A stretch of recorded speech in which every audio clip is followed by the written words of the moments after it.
Hello friends, welcome to our cooking channel Bharati creation.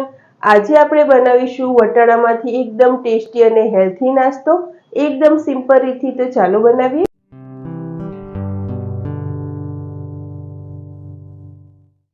વટાણાની idli બનાવવા માટે આપણે 1 કપ તાજા વટાણા, સોજી, દહીં, મરચાં, આદુ, મીઠા લીમડાના પાન, રાઈ અને મીઠું લઈશું। સૌ પહેલા આપણે ઇડલી માટેનું બેટર બનાવી લઈશું। એ માટે આપણે ફ્રેશ તાજા વટાણા મળે છે તે લીધા છે। જો તમારી પાસે તાજા વટાણા ન હોય તો તમે ફ્રોઝન પણ લઈ શકો છો।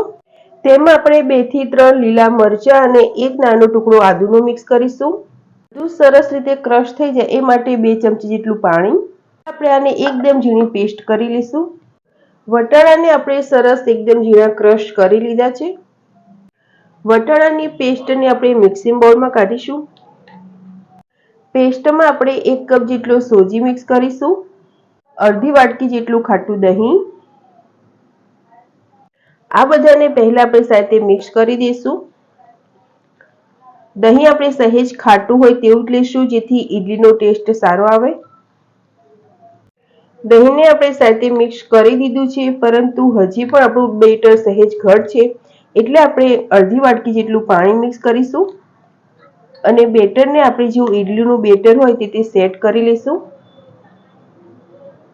બેટરમાં આપણે ટેસ્ટ પ્રમાણે મીઠું મિક્સ કરીશું અને મીઠાને આપણે બેટરમાં સાથે મિક્સ કરી દઈએ। અત્યારે આપણે ઇન્સ્ટન્ટ ઇડલીનું બેટર બનાવ્યું છે, એટલે સોજી સરસ રીતે પલળી જાય એ માટે આ બેટરને આપણે 10 મિનિટ રેસ્ટ આપીશું। લગભગ 10 મિનિટ જેવું થઈ ગયું છે અને આપણે જોશું તો જે આપણે બેટર બનાવીને રાખ્યું હતું તેમાં સોજી સરસ રીતે પલળી ગયો છે।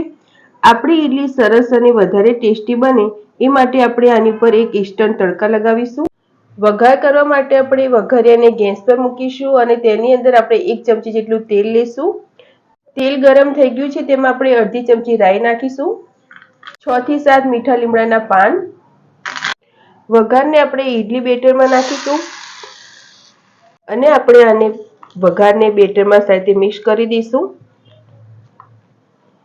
ઇડલી સરસ સોફ્ટ બને એ માટે અડધી ચમચી જેટલો ઈનો અને ઈનોને એક્ટિવ કરવા માટે આપણે 1 ચમચી જેટલું પાણી લઈશું। ઈનોને બેટરમાં સાથે મિક્સ કરી દઈશું। ઈનોની જગ્યાએ તમે ખાવાનો સોડા પણ લઈ શકો છો। તો વટાણાની ઇડલી બનાવવા માટેનું આપણું એકદમ ટેસ્ટી બેટર તૈયાર થઈ ગયું છે। હવે આપણે ઇડલી બનાવીશું। ઇડલી બનાવવા માટે મેં અત્યારે ઇડલી સ્ટેન્ડ મળે છે તેવા મોલ્ડનો ઉપયોગ કર્યો છે અને તેને આપણે પહેલેથી તેલથી ગ્રીસ કરી લીધું છે। હવે બધા જ મોલ્ડમાં આપણે ઇડલી બેટર મૂકીશું।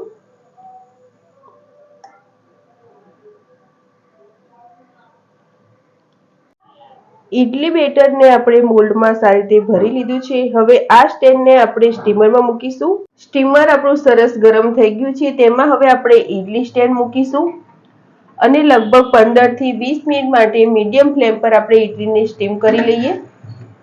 લગભગ 15 મિનિટ જેવું થઈ ગયું છે અને હવે આપણે ચેક કરીશું તો આપણી ઇડલી સરસ રીતે સ્ટીમ થઈ ગઈ છે।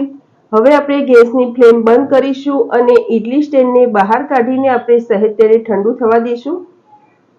ઇડલીની પ્લેટ સરસ રીતે ઠંડી થઈ ગઈ છે। હવે તેમાંથી આપણે ઇડલી બહાર કાઢીશું અને આપણે જોશું તો સરસ રીતે આસાનીથી ઇડલી મોલ્ડમાંથી બહાર નીકળી જાય। તો ફ્રેન્ડ્સ, તૈયાર છે સાવ ઓછા તેલમાં અને એકદમ હેલ્ધી વટાણાની ઇડલી। આ ઇડલીને તમે સવારના નાસ્તામાં તેમજ બાળકોને લંચ બોક્સમાં પણ આપી શકો છો। આ ઇડલીને તમે કોકોનટ ચટણી, ટમેટાની ચટણી સાથે સર્વ કરી શકો છો અને એમનામ પણ ટેસ્ટી તો લાગે જ છે। જો વટાણાના ઇડલીની રેસીપી તમને સારી લાગી હોય તો મારા વિડીયોને લાઇક, શેર અને આવી જ નવી રેસીપી જોવા મારી ચેનલને સબસ્ક્રાઇબ કરજો। મારો વિડીયો જોવા બદલ થેન્ક યુ।